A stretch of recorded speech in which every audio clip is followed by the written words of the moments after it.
Hi, gentlemen. I'd like to talk about a concept that might help ease our anxiety about the notion of being in two minds. You know, when you just sit on the fence, when you procrastinate between 2 points of view, and you never choose A or B even though you need to make a choice with either. The two sides of you that fight each other. The monkey mind, the neurotic, over-analyzing part of you. It's frustrating because two sides of you are fighting to hold the steering wheel and drive, but you're effectively standing still. You're not going anywhere. Depending on what works for you, it's described as various things. You know, these are the halves of you, your ego, your instinct, your primal reflexes. Let's get one thing straight, gentlemen. Your brain is not a happiness machine. Your brain is a survival machine. It does not care about your happiness at all. All it's trying to do is protect you. Your raw impulses are survival based. And both of them can be seen as valid. You know, the safety brain side that you tend to fight with is survival of the species.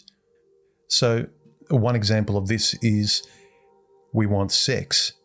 And then there's another part of us that wants safety. And sex is never safe.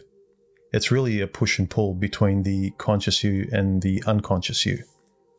Quasi-Mandias and I have been having an interesting discussion in this soup of the conscious side of us and the unconscious side. And it's not just psychological mumbo-jumbo rhetoric. If we can get better at conceptualizing and coming to terms with these things as thought models at the very least, to be able to kind of frame some sort of clarity, it may go a long way into helping us think clearly and then acting clearly in our ethics, in our day-to-day lives.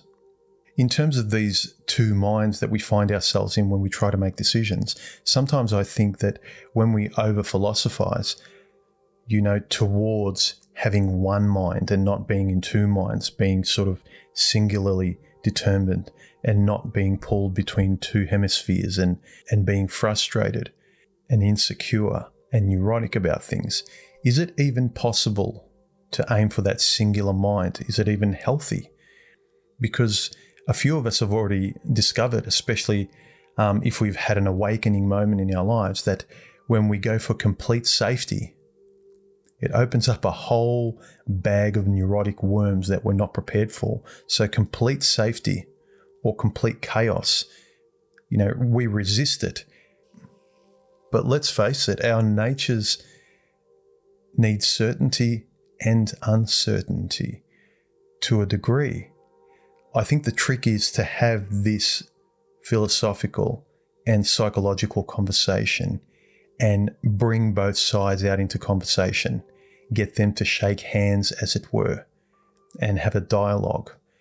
And being that the base animal survival brain is very well versed with avoiding danger and pain, it's almost obsessed with pain. It's the reflexive muscle it uses. So any chance it has, its ears prick up in this respect.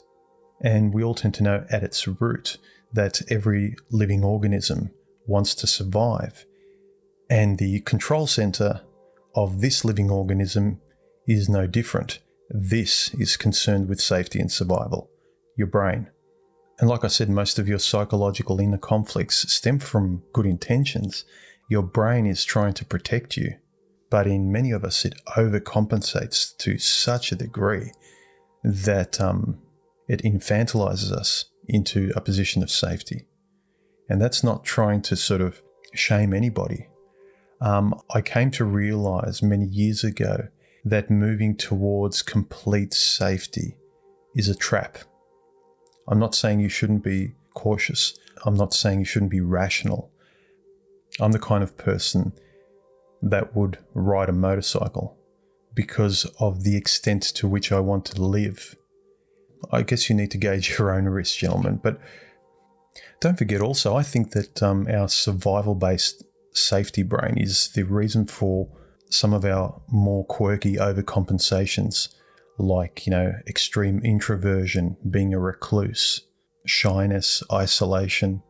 We choose much less risky releases for our mating instincts, like porn, escorts, dolls, hobbies, movies, video games.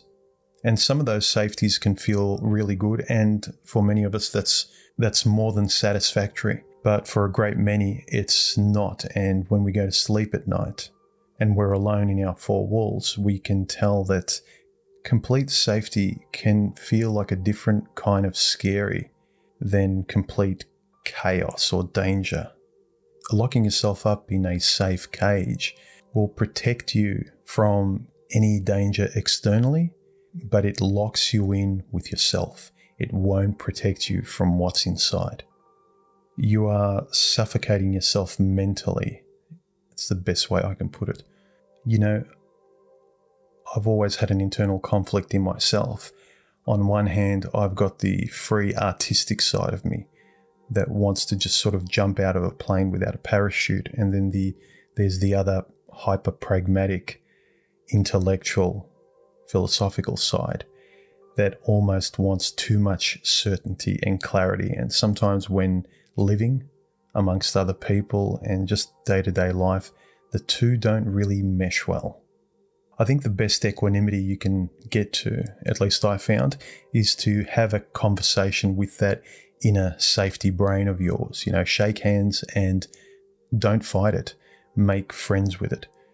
Try and ease it with your own language. Say, okay, sure, X is a danger, but I've learnt from X now, and I've got my eyes completely open, and I'll never be blind to X again. And so if that situation presents itself again, or if you willingly engage in those situations again, it's like you don't really need that protective suit of armor of your hyper safety brain. It's almost like that line from The Matrix, Are you saying I can dodge bullets? No. When you're ready, you won't have to. And being ready is making friends with the safety side and both of you going along for the ride. Whenever we're in two minds or we're procrastinating and we can't seem to make a decision, or even obsessing over the past, an ex-girlfriend, and we can't let anything go, it's your safety primal brain trying to protect you and trying to not allow you to make that same mistake again. But I would say that from experience, trying to fight that hardware with your conscious software will not work. You can't win with hard wiring, with simple software. There needs to be a dialogue.